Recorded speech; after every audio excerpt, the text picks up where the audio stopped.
YouTube, chicks. Get ready. You know what to do, chicks. I find him. You know, I like Chick Smooth.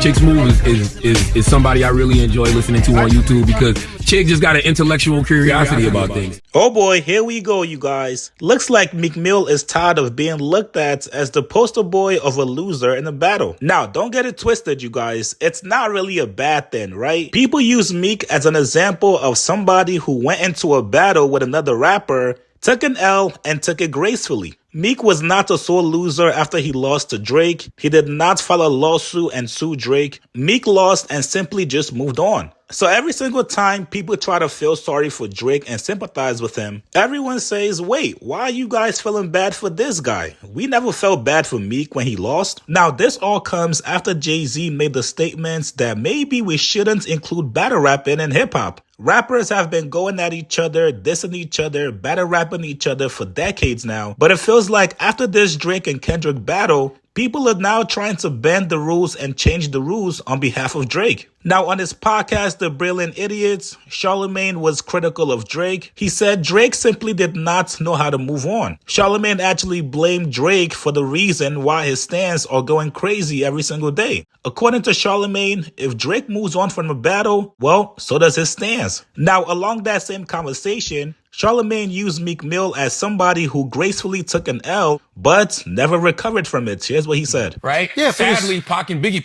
got, the smaller guy always has the upside. Meek never. I don't know. What are you saying? I'm just saying. Like, Meek could have just kept doing music, but for some reason he didn't. Like, something was just off after the battle. You know what I mean? And he really, I mean, honestly, he didn't really never recovered. Yeah, it's strange. Maybe he made a lot of money, though. He kind of recovered when he got with Nicki, and then it fell off again. No, they broke up right after that. I know, but he was like having songs out and everything. You know what it was with Meek, man? Meek's Achilles heel to me was actually Twitter. Yeah, for sure. And when Drake called him Twitter fingers, no, what did he say? What was it? It was Twitter fingers, yeah, right? Twitter fingers. When he called him Twitter fingers. Trigger fingers turn to Twitter fingers. Trigger fingers turn to Twitter fingers. And it's just like every time Meek tweets, even it's now, crazy, to bro. this day. It's crazy. It's pure entertainment. And I fuck with Meek. I think Meek does a lot for his community. You know, he's been a great, symbol for the city of Philly. I love what he does with reform. But I probably would have deleted my Twitter after Twitter fingers. And just flooded the streets with nothing but music. You forgetting the Diddy stuff too? Guys, we're insane to talk every week. What? We're insane to talk every week. But we're podcasters. Twitter, only Elon makes money. You know what I mean? Like, you could do the same talking and tweeting you could do in bars. You could just rap. You could just do it.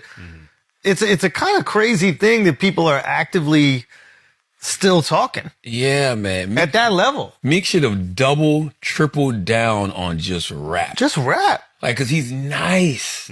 Like, just flood the streets with music. Let social media talk. Let them be crazy. And you get off Twitter. Just give them music and, keep doing your created a work. song also that, like, Philly will play for decades. Oh my God. Like, they'll play that literally for decades. Dreams and Nightmares is like PSA level at this point. Yeah, I imagine for Philly. No, for the world. No, of course the world, but also the world also has PSA. Like I've seen Dreams and Nightmares in another country. It's the same. No, I'm not trying to knock it. I'm just trying to say, like, the emotional connection we have for PSA. Right? I'm sure Philly probably loves PSA too. And then they get Dreams and Nightmares. And if you have to ask them what we're going to come out to, what we're going to start with, in Philly, they're going to go Dreams and Nightmares. They're doing that shit at our wedding. What we do is wrong. Now, after seeing this clip go viral, Meek said enough is enough. Y'all gonna stop playing on my name and put some respect on it. Meek went on a huge rant on Instagram, and I do have to warn you guys, some of these sentences by Meek are not constructed well. But let's get into it. Meek said, so I want to make a main post to highlight the real propaganda that's taking place in the hip-hop community. I need everyone to leave a comment if you see what's happening and how they're trying to downgrade artist brands from feeding their family. Let's go through it. The white hit also boosted didn't rumor on his major platform. What the fuck, Meek? With no evidence, quote unquote, do not go on these platforms. Only us? Can y'all see my brand back heating up? Now this? Please leave an honest comment. Hey man, the first person to decipher what Meek meant to say right there, I got 20 for you on Cash App. Hit me on Instagram at @JakeSmooth. Now Meek continues. Since Drake beef, I dropped Tap 3 times platinum, Peter double platinum, Blue Notes 1 and 2 platinum, Uptown Vibes with Legend from Brooklyn, Fab, platinum, What's Free featuring Jay-Z, Meek Mill, I think that's plat. Fuck On Me featuring Cardi B, platinum. Scarface with Rick Ross, gold. Independent Money. Respect the Game, platinum. 24/7, double platinum. Dangerous, platinum or double. I don't collect plaques. Championships album like double plat. Expensive Pain, gold, and it wasn't marketed correctly, leaving labels. Cybertruck, 5 a.m. in Philly, How Far We Came. Now Meek refers to Charlamagne here, I believe. He said he actually switched up on Drake because he helped power the Meek was done narrative was done. Now he's using the same against Drake. I'm good with Drake and Jay-Z as far as I know. Keep me out this weak ass shit. I had a meeting with a 16Z, found a lot of new tech deals and activations just from playing around tweeting. I forgot. Proud of me, I'm a feature, almost platinum. 1942 flows, platinum. Whatever you need, platinum featuring Chris Brown. Check platinum, championships, intro, platinum, we ball, etc. What the fuck is he talking about?